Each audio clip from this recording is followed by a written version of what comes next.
ఉద్యోగుల భవిష్య నిధి సంస్థ ఈపీఎఫ్ఓ పరిధిలో అధిక పెన్షన్ కోసం దరఖాస్తు చేసుకున్న లక్షలాది మంది ఉద్యోగులు మరియు పదవి విరమణ చేసిన వారికి ఎట్టకేలకు భారీ ఊరట లభించింది. ఇన్నాళ్లుగా నెలకొన్న గందరగోళానికి తెరదించుతూ ఈపీఎఫ్ఓ ప్రధాన కార్యాలయం ఒక కీలక నిర్ణయం తీసుకుంది. గతంలో ప్రతిపాదించిన ప్రో రేటా ప్రతిపాదకన అంటే పార్ట్ 1 మరియు పార్ట్ 2 విధానంలో పెన్షన్ లెక్కించే పద్ధతిని పూర్తిగా పక్కన పెట్టింది.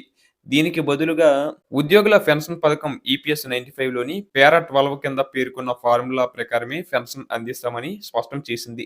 దీనివల్ల పెన్షనర్లకు అధిక మొత్తంలో గౌరవప్రదమైన పెన్షన్ అందించేందుకు మార్గం సుగమమైంది.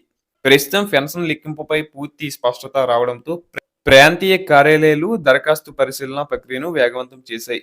ఎవరైతే డిమాండ్ నోటీసుల మేరకు ఈపీఎఫ్ఓకు చెల్లించాల్సిన బకాయిలు చెల్లించారో వారికి త్వరలో పెన్షన్ మంజూరు పత్రాలు పీపీఓ జారీ చేయడానికి అధికారులు సిద్ధమవుతున్నారు.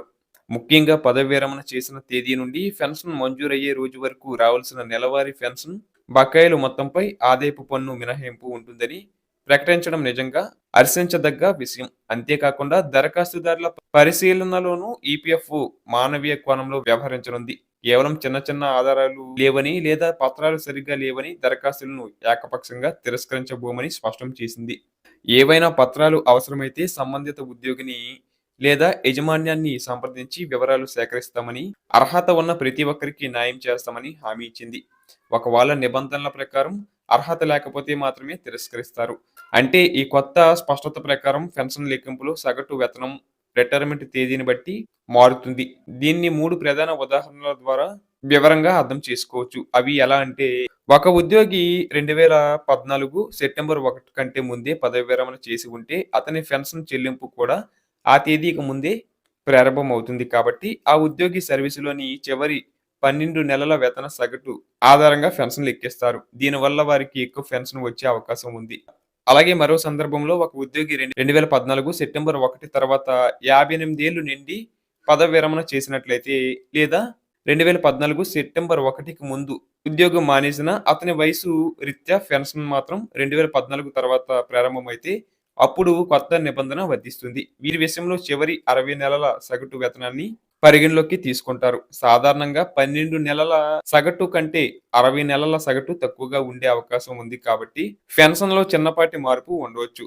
అలాగే మరొక ఉదాహరణకి ఏ అనే ఉద్యోగి ఒక సంస్థలో పనిచేస్తూ 2015 జనవరి 1 నాటికి 60 ఏళ్లు వయసులో రిటైర్డ్ అయ్యాడు అనుకుందాం.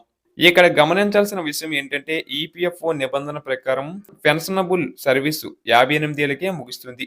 అంటే ఆయన 2015లో రిటైర్డ్ అయినా ఆయన పెన్షన్ సర్వీసు 2013లోనే 58 ఏళ్లు నిండినప్పుడు ముగిసినట్టు లెక్క.